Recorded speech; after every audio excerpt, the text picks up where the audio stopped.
mars 2020, Idriss Aberkan partageait sur Twitter ses recommandations d'investissement. Regardons de plus près les conseils et actions recommandés par Idriss Aberkan. C'est parti! Le premier conseil d'Idriss Aberkan est de jouer le long terme en bourse. Il nous recommande d'acheter des actions que l'on se sent capable de garder pour 25-30 ans. Je suis totalement d'accord avec ça, n'oubliez pas que le temps est votre principal allié sur les marchés. Puisque la bourse monte à long terme, plus vous restez investi longtemps, plus vous avez de chances que votre capital s'apprécie. Par exemple, si vous étiez resté investi pendant 14 ans sur le CAC 40, vous auriez eu une probabilité de gain de 100%. Donc visez vraiment le long terme. Le deuxième conseil donné par Aberkan est de sauvegarder les gains, ce qui signifie vendre 15% de sa position lorsque celle-ci fait une plus-value de 100%. Alors sur ce point, je ne serai pas aussi catégorique. Si vous faites du 100% sur une entreprise mature qui a peu de potentiel de croissance comme Coca-Cola, vous pouvez totalement vendre un bout pour réallouer votre capital, puisqu'une entreprise mature n'est pas vraiment censée faire de telles plus-values. Maintenant, si votre entreprise garde un beau potentiel de croissance et une bonne santé financière, pas forcément besoin de sauvegarder les gains. Le prochain conseil est de préférer la qualité d'une entreprise à son prix. C'est vraiment un point vital que soulève Idriss Aberkan ici. Puisque vous investissez sur le long terme, le fait que votre entreprise soit antifragile et en bonne santé financière compte bien plus que son prix d'achat. N'achetez jamais une entreprise car elle n'est pas chère. Privilégiez toujours la qualité au prix. Par exemple, ça fait des années que l'action L'Oréal est chère, pourtant elle continue de largement surperformer son indice de référence, le CAC 40.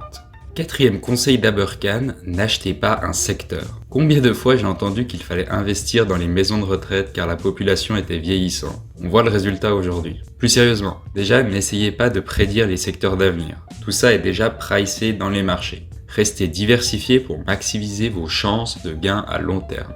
Imaginons même que vous ayez prédit la guerre en Ukraine. Donc vous voulez, fin 2021, acheter le secteur de l'énergie. Eh bien, si vous avez investi dans EDF, vous seriez aujourd'hui en perte, alors qu'avec Total Energy, vous auriez une plus-value de 32%. Tout ça pour dire, achetez toujours une entreprise et non pas un secteur. Les entreprises de mauvaise qualité dans les secteurs d'avenir feront toujours moins bien que les entreprises de qualité dans les secteurs du passé. Cinquième conseil, moyenner à la baisse. Attention, ces stratégies marchent uniquement si vous avez une totale confiance en les entreprises de votre portefeuille. Si c'est le cas, alors profitez des baisses pour renforcer vos entreprises de qualité. Puisque Idriss Aberkan veut sélectionner des entreprises antifragiles et saines financièrement, ce conseil a toute sa place ici. Dernier conseil d'Idriss Aberkan, ne touchez pas aux bourses européennes et au CAC 40. Alors sur ce point, je suis en désaccord. Je suis le premier à privilégier les États-Unis pour la performance de leurs entreprises et leur sécurité juridique, mais ça n'empêche pas de trouver de très belles boîtes en Europe. Rien qu'en France, il y a du L'Oréal, LVMH, etc. qui n'ont rien à envier aux boîtes américaines. Et pour de telles entreprises, réussir à prospérer malgré les normes strictes en Europe n'est qu'une preuve supplémentaire de leur qualité. Voilà, c'était les conseils financiers donnés par Idriss Aberkan. Passons maintenant à ses actions préférées. La première action recommandée par Aberkan est Apple. Ce n'est pas étonnant de la retrouver dans cette liste car l'entreprise coche tous les conseils cités précédemment. L'entreprise est en excellente santé financière avec un retour sur capital employé de 50,3%, une marge nette à 25,31%, une estimation de la croissance annuelle sur les 5 prochaines années de 8,89%, et free cash flow en augmentation en moyenne de 22,1% sur ces 5 dernières années, et l'entreprise n'est même pas endettée.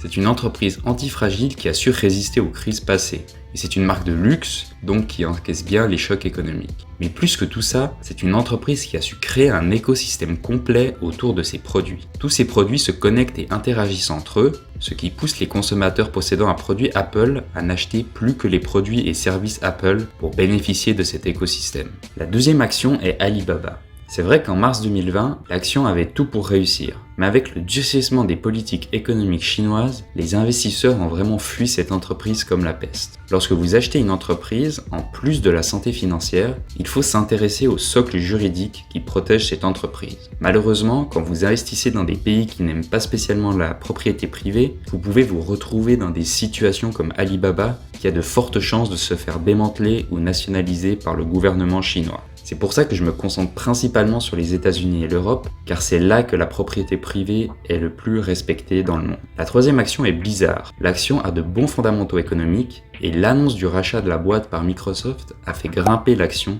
début 2022. En numéro 4, nous retrouvons Google qu'on ne présente plus. Excellente santé financière. L'entreprise tire la grande majorité de ses revenus de la pub, qui est un secteur cyclique, mais malgré ça, elle a su résister aux crises économiques passées. Selon Aberkan, le risque de son potentiel échec futur serait surtout dû à une loi antitrust à cause de la trop grande influence de Google, ou alors d'un produit disruptif type nouvel internet dans lequel Google ne parviendrait pas à s'imposer. Maintenant, je ne me fais pas trop de soucis car Google sont les champions des fusions-acquisitions à succès. Lorsque l'entreprise veut s'imposer dans un domaine, elle va simplement racheter les entreprises les plus prometteuses du secteur en question pour rester compétitive. La 5e action recommandée par Aberkan est Amazon. Il explique ce choix par l'antifragilité de l'entreprise et par les bonnes décisions du management. Les chiffres financiers ne sont pas tous incroyables car Amazon est en phase d'investissement massif pour développer son business. Donc les cash flows et la rentabilité ne sont pas incroyables. Pour compenser ça, la croissance espérée de l'entreprise est vraiment importante. Donc est-ce que Amazon va réussir à concrétiser ses investissements massifs? La réponse dans quelques années. La 6e action est Microsoft. L'entreprise a une santé financière exceptionnelle et n'est pas si chère que ça au vu de la situation des marchés actuels. Comme Apple, l'entreprise possède un écosystème avec Windows et la suite Office qui leur permet de conserver facilement leurs clients. Idriss Aberkan note toutefois que l'entreprise a raté le smartphone, la tablette et une bonne partie d'Internet. Malgré ces manques d'opportunités, l'entreprise reste solide et bien diversifiée, notamment dans les réseaux sociaux avec LinkedIn et dans les jeux vidéo avec Xbox et Activision Blizzard. La dernière action présentée par Aberkan est Tesla, qu'on ne présente plus. La boîte est en bonne santé financière avec des cash flows qui font le yo-yo puisque l'entreprise investit encore beaucoup pour soutenir sa croissance. La survalorisation de Tesla a bien dégonflé depuis 2021, mais reste une entreprise chère avec un price-earning ratio d'environ 56. Malgré ces points, Idriss Aberkan y croit et visualise même Elon Musk comme le Rockefeller du 21e siècle. Alors il y a encore d'autres actions présentées par Aberkan, je vous les mets à l'écran si ça vous intéresse. N'oubliez pas comme d'habitude, les sources sont en description si vous voulez vous faire votre propre avis. Nous l'avons vu, la plupart des actions recommandées sont saines financièrement et sont antifragiles. Certaines actions sont un peu plus spéculatives comme Tesla, mais ça c'est selon vos convictions et votre tolérance au risque en bourse. Le point qui m'a le plus étonné, c'est la grande concentration des actions sur le secteur de la technologie américaine. Alors c'est un secteur qui regorge de belles entreprises certes, mais il est aussi important d'être investi dans d'autres secteurs comme l'énergie ou l'industrie. Je vous le rappelle, il est extrêmement difficile de prévoir le futur des marchés. Par exemple, qui aurait pu prévoir en 2020 que les entreprises pétrolières seraient les meilleurs performeurs en 2022? Si vous voulez un portefeuille plus diversifié, vous pouvez simplement rajouter à ce portefeuille un ETF monde comme le MSCI World ou directement être exposé à tous les secteurs économiques et pas seulement la tech américaine. Voilà, j'espère que cette vidéo vous a plu. N'hésitez pas à liker et à vous abonner si le contenu vous a plu. Sur ce, je vous dis à la prochaine. Ciao!